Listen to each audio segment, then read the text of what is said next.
Columbina both heavily leaked and rumored to be in Natlan, it got me excited. So in this video, we're going to be talking about her potential power, why she's so dangerous, and why everyone, even the fellow Harbingers, are afraid of her and are really uneasy around her, because that says a lot. And we have almost no details about Columbina, but Genshin has deliberately gave us some subtle hints, so we're going to be going over what her sinister power might be, and her potential kit if she ever is playable, which, let's be honest, if they do not make this character playable, they're literally shredding money away. Now, I find it incredibly interesting that in both scenes where we see Columbina in the trailer and in her constellation, the little dove, the eyes are always closed, but yet the little dove is shaped like a heart.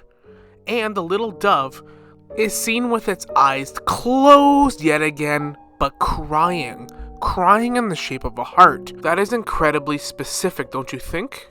Not to mention her constellation, the little dove, like I talked about in previous videos, goes along with the attack or feather artifact, which represents the shade of death. We're going to be exploring a lot of different options, but let's go over the most talked about one first. I made a video on this a year ago, but they made a deliberate choice to add 6 angel-like wings behind her head, based off a seraphim angel, hope I'm pronouncing that right.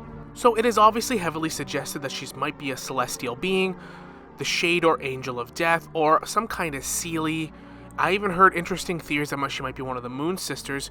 Either way, it's heavily suggested by her design and the voice lines we hear about her that she's not just a regular mortal, but something more. And the shades are described from the perception of the people who left the records that we know of. Most of the things we learned about the shades and the primordial one were all from records and descriptions from the human perspective, which I think is interesting because in most religion, angels are depicted as shadowy like creatures in the eyes of regular people. And I think the shades of Genshin are obviously meant to be the primordial one and its angels. Angels equals shades. I think that's just fairly obvious, maybe not, but what else can we say about Columbina? Well, it is suggested that she has a very sinister-like power. Scaramouche sort of hints that he'd be able to put up a fight. Now, I can't really tell 100% if he's talking about she can immobilize you, she has some sinister mind control or like manipulative type powers, or if she can power over emotion. What I'm suggesting is that maybe she does have power over emotion, which is why her constellation is in the shape of a heart.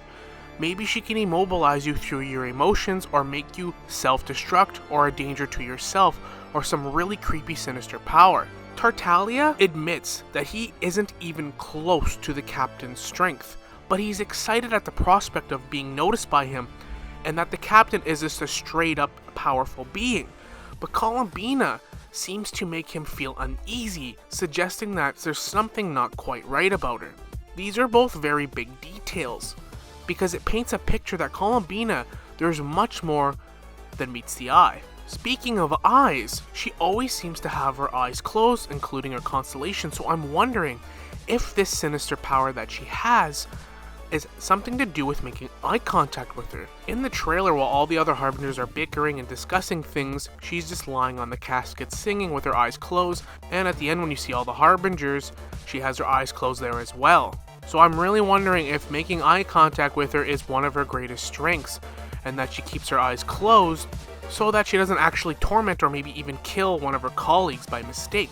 And another interesting fact is that all of the Harbingers in one way or another seem to have like a mask incorporated into their character and design, and Columbina's is left so you can perfectly see through her mask to notice that her eyes are closed. This is deliberate in her design, giving us not 1, not 2, but 3 clues at her eyes closed. It seems very deliberate to me, like they're trying to give us a subtle hint and something to do with making eye contact with her. That just seems obvious to me, unless they're deliberately misleading us. Otherwise, why would she have her eyes closed 2 different times, plus in her constellation? And she actually does have a voice line with the Dori at the end of the trailer, talking about one of his segments, kind of making a joke about it. I must say, you're looking very young today, Doctor.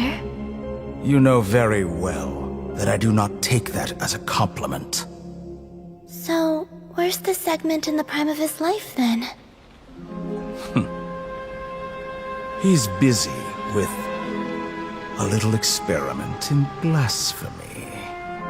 which actually fits perfectly because the top 3 Harbingers are on god level strength, so it makes sense that they'd all be a little bit closer to each other, been around the longest, and a lot more comfortable to throw jabs at each other. Speaking of the top 3 Harbingers, don't you find it interesting that they're the 3 that were referenced to have Archon rival strength?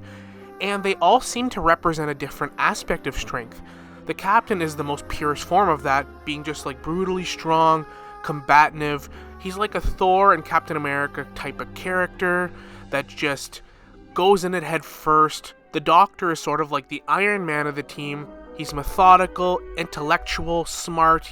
Who knows what he's capable of? He literally created copies of himself, and the shit that he can make probably, and the things he's capable of doing, he represents like the intellectual strength. And then Columbina's the third, who is kind of like the Scarlet Witch, who represents like mind control, mental powers. I view her having abilities kind of like the Scarlet Witch, or like those creatures from Bird Box that hurt people without even doing a thing. It's just interesting that the top 3 Harbingers were all referenced, and they're all got very different spectrums of power and strength that rival gods in all different aspects, which is kind of neat because they all complement each other very well. Columbina would be an extremely tough opponent to go against because you don't actually know what you're getting into. It's not going to be a battle of brute force or intellect. It's going to be probably of the mind and emotion in your heart. You know, I don't even know how this battle would look, but everyone being terrified of her and her having an angel-like appearance tells you all that you need to know, I think. Do I think she'll have an angel-like transformation? God, I hope so, but who knows? It's really up to the developers at the end of the day.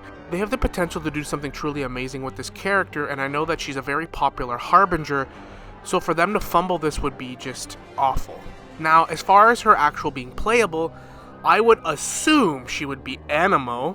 I mean, I don't know, maybe that's not as obvious to you. I think that she'd be perfect Animo Catalyst myself, or an Animo Bow user.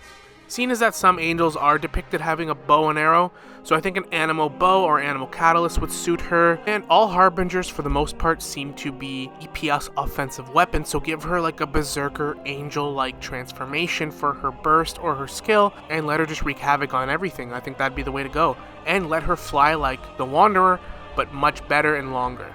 That's what I would do. And if you want to print money out of thin air, that's how you do it.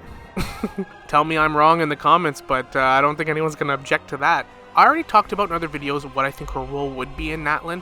I think she'll assist in the resurrection of either the Third Descender, whatever the Fatui are planning with the Gnosis, or whoever they decide to resurrect. I think she'll play a big part in that. If she is the Angel of Death or a Seelie type celestial being that has power over emotion, and being that they're getting the last most important Gnosis in the Nation of War, maybe her abilities over the mind and the heart are going to come into play against the God of War and that nation, and maybe she is the X factor when it comes down to it with her sinister unique abilities. Overall, I think that Tsaritsa and Piero might be the only 2 that actually know her true strength and abilities and her true maybe even form. I think this form that we see of her being a little girl is definitely misleading and definitely meant to throw you off. And I've even seen suggested that Piero and the Tsaritsa, because they know her true strength, that's why they placed her at a lower ranking to be under the radar. If she is a celestial being, and her being a celestial being also gives her motive to hate the current heavenly principles along with the other Harbingers. Overall, the hints at her being an angel, her eyes closed, and people's voice lines about her having sinister-like powers makes me very excited for this character, and the fact that she's heavily leaked to be in Natlan just makes me that much more excited, but we'll have to wait and only time will tell. So I hope you enjoyed the video. Let me know your thoughts on Columbina, and comment down below what you'd like to see with this character, whether it be her powers, how her power works, her kit, if she ends up being playable, and her role in Natlan. Let me know all that in the comments. Thank you for watching. Like and subscribe if you enjoyed this content. Help me grow the channel. I really do appreciate you all watching this far. And as always, we will see you all in the next one. Later.